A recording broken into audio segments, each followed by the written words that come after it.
नमस्कार दोस्तों। आज के इस अध्याय में आपका स्वागत है।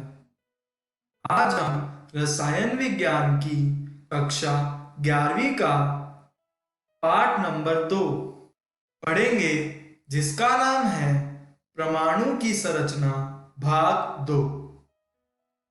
तो चलिए दोस्तों, देखते हैं कि आज के इस अध्याय में हम क्या पढ़ेंगे। आज के इस वीडियो में हम पढ़ेंगे परमाणु का थॉमसन मॉडल।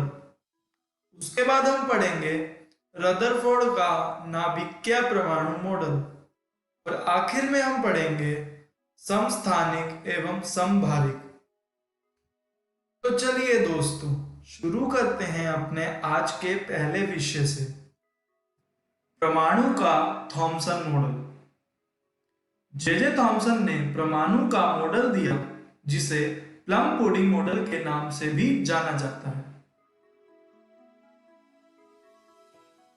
इस मॉडल के अनुसार परमाणु धनावेशित पदार्थ से बना हुआ है, जिसके अंदर ऋणावेशित इलेक्ट्रॉन बिखरे होते हैं, जैसा कि आप इस चित्र में देख रहे हैं। तो चलिए देखते हैं इस मॉडल के कुछ निष्कर्ष। पहला, ऋणात्मक आवेश परमाणु के भीतर होता है। दूसरा, परमाणु से भी छोटा कण प्रकृति में होता है। तीसरा, परमाणु को विभाजित किया जा सकता है। तो चलिए दोस्तों, आगे बढ़ते हैं और देखते हैं इस मॉडल की कुछ कमियां। यह मॉडल यह समझाने में विफल रहा कि परमाणु के अंदर धनावेश इलेक्ट्रॉन को कैसे बांधे रखता है।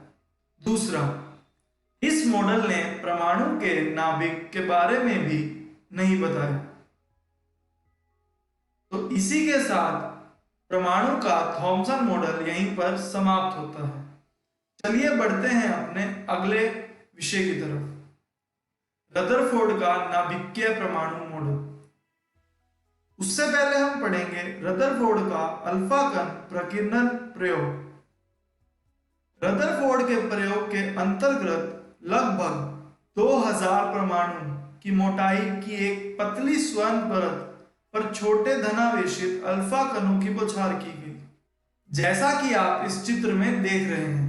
यहाँ पर अल्फा कण का सक्रिय स्रोत कुछ अल्फा कण फेंक रहा है स्वर्ण पत्र के ऊपर। आइए देखते हैं इस प्रयोग की क्या क्या अवलोकन थी। पहली, अधिकांश अल्फा कण स्वर्ण पत्र से अविक्षेपित होकर गुजरे। दूसरी, बहुत कम अल्फा कण टकरा कर वापस लौट गए, यानी 180 डिग्री द्वारा विक्षेपित हुए। तीसरी, कुछ अल्फा कण ऐसे थे जो छोटे कोण से अविक्षेपित होकर गुजरे। चलिए दोस्तों, आगे बढ़ते हैं और देखते हैं इस मॉडल के निष्कर्ष। पहला, एक परमाणु में एक धनावेशित नाभिक होती है, जिसके चारों तरफ इलेक्ट्रॉन घूमते हैं।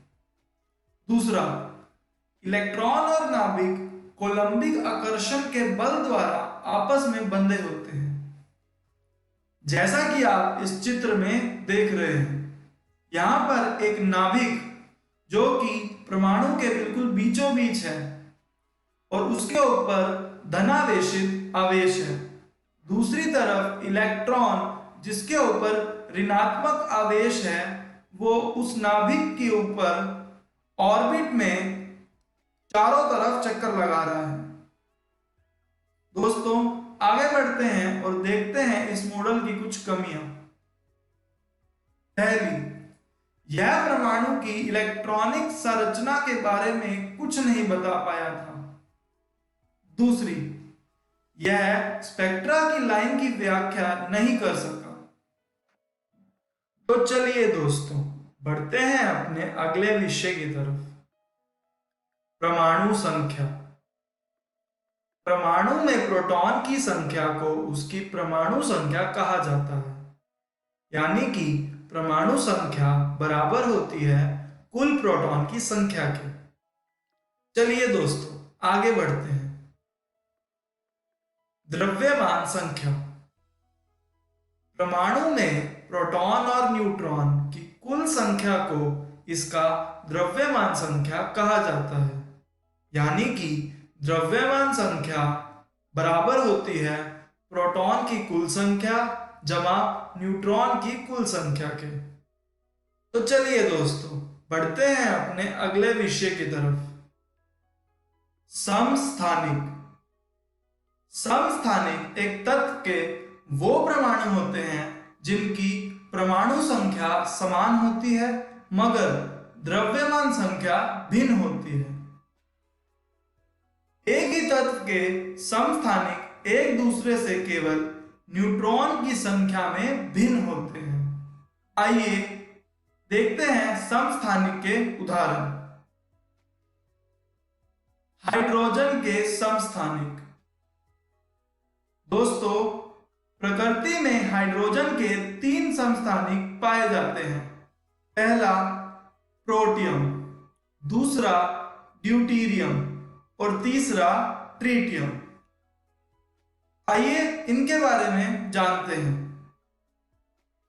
जैसा कि आप देख रहे हैं, प्रोटियम की परमाणु संख्या 1 होती है और द्रव्यमान संख्या भी 1 होती है।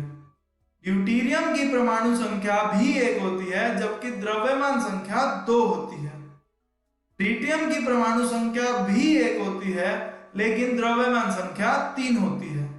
यानी कि प्रोटियम, ड्यूटेरियम और ट्रिटियम तीनों की परमाणु संख्या एक ही है जबकि द्रव्यमान संख्या अलग है।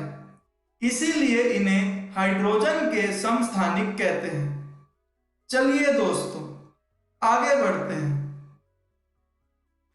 समभारिक। अलग अलग परमाणु संख्या वाले अलग अलग तत्वों के परमाणु जिनका द्रव्यमान संख्या एक ही है उन्हें समभारिक कहा जाता है। उदाहरण के तौर पर सल्फर, क्लोरीन, कैल्शियम, इन सभी की द्रव्यमान संख्या बराबर है, इसीलिए इनको समभारिक कहते हैं। चलिए दोस्तों, बढ़ते हैं अपने आखिरी विषय की तरफ। समस्थानिक एवं समभारिक के बीच अंतर। समस्थानिकों की परमाणु संख्या समान होती है जबकि समभारिकों की परमाणु संख्या भिन्न होती है। समस्थानिकों की द्रव्यमान संख्या भिन्न होती है जबकि समभारिकों की द्रव्यमान संख्या समान होती है। समस्थानिकों में प्रोटॉन की संख्या समान होती है जबकि समभारिकों में प्रोटॉन की संख्या अलग होती है।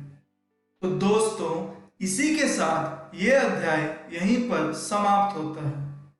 आइए देखते हैं हमने आज क्या क्या पढ़ा। इस वीडियो में हमने सीखा परमाणु का थॉमसन मॉडल। इस मॉडल को प्लम पुडिंग मॉडल के नाम से भी जाना जाता है। इस मॉडल के अनुसार परमाणु धनावेशित पदार्थ से बना हुआ है जिसके अंदर इलेक्ट्रॉन होते हैं। उसके बाद हमने पढ़ा रदरफोर्ड का नाभिकीय परमाणु मॉडल। यह मॉडल थॉमसन मॉडल की कमियों को पूरा करता था और इसके अंदर हमने यह जाना कि इलेक्ट्रॉन नाभिक के चारों तरफ ऑर्बिट में चक्कर लगाता है। उसके बाद हमने पढ़ा समस्थानिक एवं समभारिक। तो चलिए देखते हैं कि अगले वीडियो में हम क्या सीखेंगे। अगले वीडियो में हम पढ़ेंगे विद्युत चुंबकीय विकिरणों की तरंग सिद्धांत। इसके अंदर हम अलग अलग तरंगों के बारे में जानेंगे और उनसे जुड़ी कुछ उनकी विशेषताओं के भी, जैसे कि तरंग दैर्ध्य, आवृत्ति और आयाम। उसके बाद हम पढ़ेंगे प्लांक का क्वांटम सिद्धांत। यहाँ पर हम महान वैज्ञानिक प्लांक द्वारा दिए गए ऊर्जा के सूत्र के बारे में जानेंगे।